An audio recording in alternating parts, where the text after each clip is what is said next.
اذان سے پہلے درود شریف پڑھنا بالکل مستحب ہے، اچھی بات ہے، اور جو پڑھے گا اس کو ثواب بھی ملے گا۔ نبی پاک صلی اللہ علیہ وسلم پر جو درود پاک پڑھنے کے فضائل ہیں ان فضیلتوں سے بھی اس کو حصہ حاصل ہوگا۔ اور اذان کے بعد درود پاک پڑھنا یہ تو خود سیدنا بلال رضی اللہ تعالیٰ عنہ سے ثابت ہے کہ وہ بارگاہ رسالت میں حاضر ہوا کرتے تھے اور آپ علیہ الصلوۃ والسلام کی بارگاہ میں سلام عرض کیا کرتے تھے، صلاۃ والسلام عرض کیا کرتے تھے۔ علیکم ورحمۃ اللہ وبرکاتہ۔ ان الحمد للہ والصلاة والسلام علی رسول اللہ وعلی آلہ واصحابہ ومن تبعہم باحسان الی یوم الدین۔ سامعین کرام،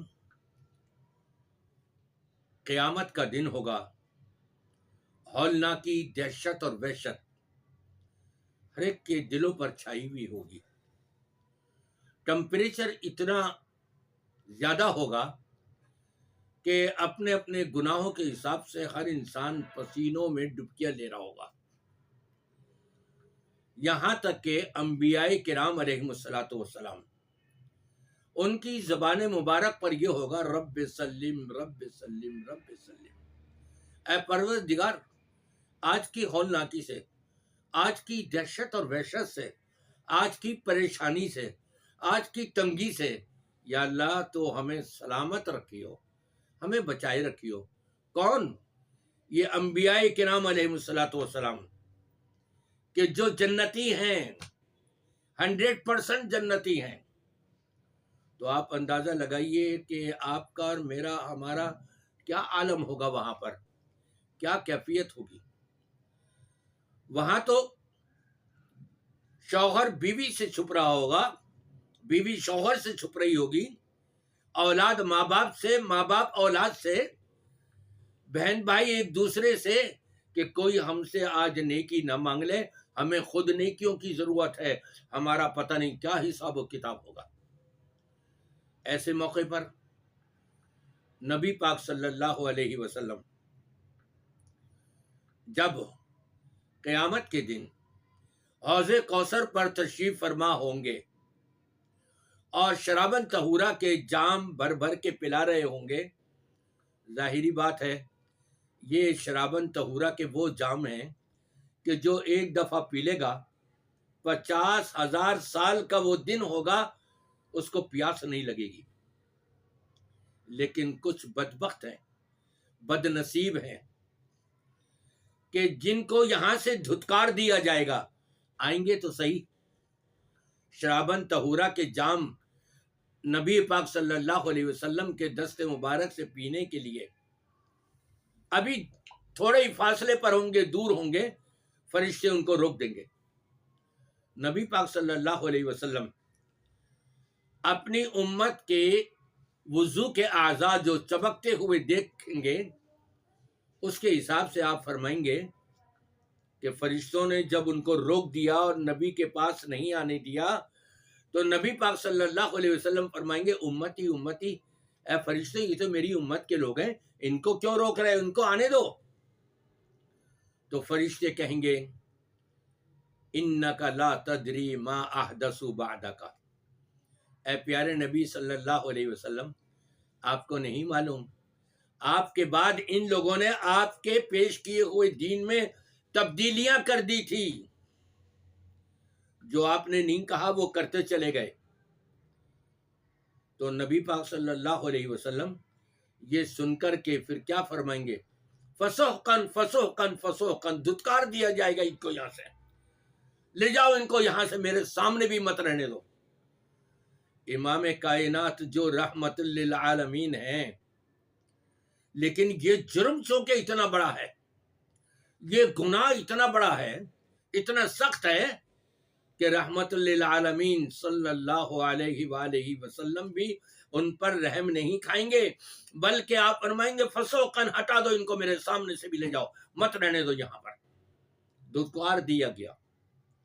ایک اور موقع کہ جب ان کو دھتکارا جائے گا، اسی طرح دوسرا موقع آئے گا۔ نبی پاک صلی اللہ علیہ وسلم جب اپنی امت کے حق میں سفارش فرما رہے ہوں گے، شفاعت کریں گے اللہ کی بارگاہ میں، کہ کل عالم اس کا منتظر ہوگا، اور آپ عرش کے سامنے اللہ کی بارگاہ میں سجدہ بسجود ہو کر رب کی تعریف کے وہ کلمات آپ کی زبان مبارک سے ادا ہوں گے جو آپ فرماتے ہیں مجھے بھی نہیں معلوم کیا ہوں گے۔ وہ لوگ سوچ لیں جو کہتے ہیں آپ کو تو سب کچھ معلوم ہے، نبی کہتے ہیں مجھے نہیں معلوم کہ وہ زبان سے میرے کیا کلمات ادا ہوں گے، اللہ میرے دل میں القاء فرمائے گا۔ پھر آپ سے کہا جائے گا اشفع تو شفع، ارفع راسک یا محمد، اے محمد صلی اللہ علیہ وسلم اپنا سر مبارک اٹھائیے اور سفارش کیجئے، آپ کی سفارش قبول کی جائے گی۔ آپ سفارش کریں گے، لیکن وہ لوگ، کچھ لوگ ایسے ہوں گے کہ جن کے حق میں سفارش تو دور کی بات رہی، ان کے خلاف امام کائنات محمد الرسول اللہ صلی اللہ علیہ وسلم ان کے خلاف مقدمہ دائر کریں گے اللہ کی عدالت میں۔ جی ہاں، 19 سپارے کا پہلا پیج، سورۃ الفرقان کی آیت نمبر 30، رب تبارک و تعالی وہ نقشہ کھینچ رہا ہے کہ روز قیامت، اعوذ باللہ من الشیطان الرجیم، وقال الرسول یا رب ان قومی اتخذوا هذا القرآن مہجورا، اور کہیں گے رسول اے میرے رب، میری قوم کے ان لوگوں نے اس قرآن کو چھوڑ دیا تھا، قرآن میں نے ان کو پیش کیا ہدی للناس، اس قرآن کو انہوں نے چھوڑ دیا تھا، پس پش ڈال دیا تھا۔ یا اللہ ان سے پوچھ انہوں نے ایسا کیوں کیا؟ گویا کہ نبی کریم صلی اللہ علیہ وسلم شفاعت بھی نہیں کرا رہے، دھتکار رہے ہیں، اور صرف دھتکارنا ہی نہیں بلکہ ان کے خلاف اللہ کی عدالت میں مقدمہ دائر کر رہے ہیں کہ ان سے پوچھ یا اللہ انہوں نے ایسا کیوں کیا؟ میں نے قرآن پیش کیا تھا تیرا، اور یہ کہتے تھے قرآن کا ترجمہ نہیں پڑھنا، قرآن میں غور و فکر نہیں کرنا، صرف تلاوت کرنا، ملا مولویوں سے باباؤں سے پوچھ لینا تاکہ ان کا دھندا بھی چلتا رہے، بابا تمہیں جیسے کہیں ویسے تم کرتے رہو، قرآن کا ترجمہ نہیں پڑھنا۔ اللہ نے تو کہا تھا افلا یتدبرون القرآن، یہ قرآن مجید میں غور و فکر نہیں کرتے، تلاوت سے غور و فکر نہیں ہوتی ہے، ترجمہ پڑھنے سے غور و فکر ہوتی ہے۔ تو اندازہ لگائیے، یہ ہیں وہ لوگ کہ جو دین میں اپنی طرف سے اضافہ کر کے کہتے ہیں مستحب کام ہے، اذان سے پہلے درود شریف پڑھنا مستحب ہے۔ ابھی بھائی کوئی ثبوت تو دو۔ ثبوت دے رہے ہیں کہ حضرت بلال رضی اللہ تعالیٰ عنہ یہ پہاڑی کے اوپر اونچی جگہ کے اوپر اذان دیتے اور اذان کے بعد آتے نبی کریم صلی اللہ علیہ وسلم کے اوپر صلاۃ و سلام پڑھتے۔ اب یہ کتنا بڑا جھوٹ بول رہے ہو۔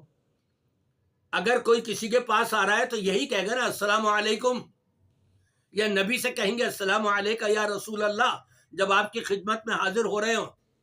کہہ رہے ہیں جی وہ صلاۃ و سلام پڑھتے ہیں، اور انہوں نے وہ اپنا صلاۃ و سلام کا ثبوت اس کو بنا لیا۔ کتنا بڑا جھوٹ ہے۔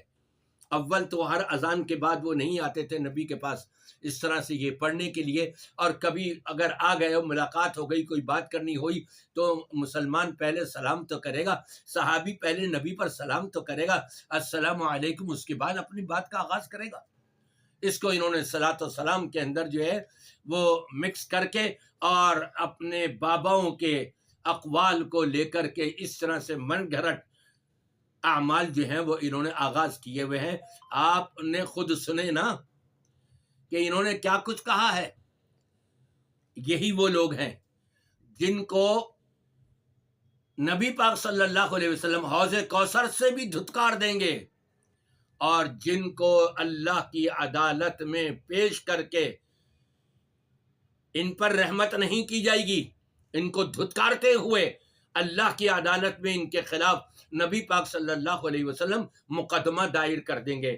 یہ وہ لوگ ہیں کہ جو باباؤں کے قولوں پر چلتے ہیں، باباؤں کی تعلیمات پر چلتے ہیں، قرآن ان کو پڑھنا نہیں آتا، قرآن ترجمہ نہ خود پڑھتے ہیں اور نہ لوگوں کو پڑھنے کی تلقین کرتے ہیں بلکہ ان کو روکتے ہیں قرآن سے۔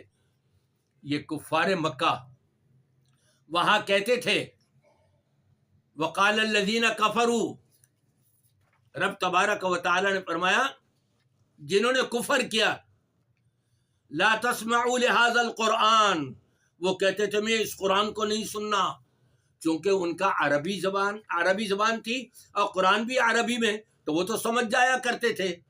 اب یہاں ان کو کہتے ترجمہ نہیں پڑھنا کہ کہیں تم سمجھ جاؤ اور ہمارے پیٹوں کا مسئلہ ہی برباد ہو جائے، ہماری جیبیں بھرنی ختم ہو جائیں۔ نہیں، بس تم ہم سے پوچھتے رہو، جو ہم تمہیں کہیں گے وہ کرتے رہنا۔ انا للہ و انا الیہ راجعون، یہ وہی لوگ ہیں جو قرآن سے روکنے والے ہیں، یہ روز قیامت دھتکارے جائیں گے۔ روز قیامت ان کے خلاف نبی پاک صلی اللہ علیہ وسلم اللہ کی عدالت میں مقدمہ دائر کر دیں گے، تو کیا ان کے بچنے کا کوئی امکان ہے؟ گئے سیدھے جہنم کے اندر، والعیاذ باللہ۔ اللہ تبارک و تعالی ہم سب کو جہنم سے بچائے اور محفوظ رکھے، اور جنت الفردوس میں اللہ تعالی ہم سب کو اعلیٰ مقام عطا فرمائے، دنیا کے اندر اللہ ہمیں ہدایت عطا فرمائے۔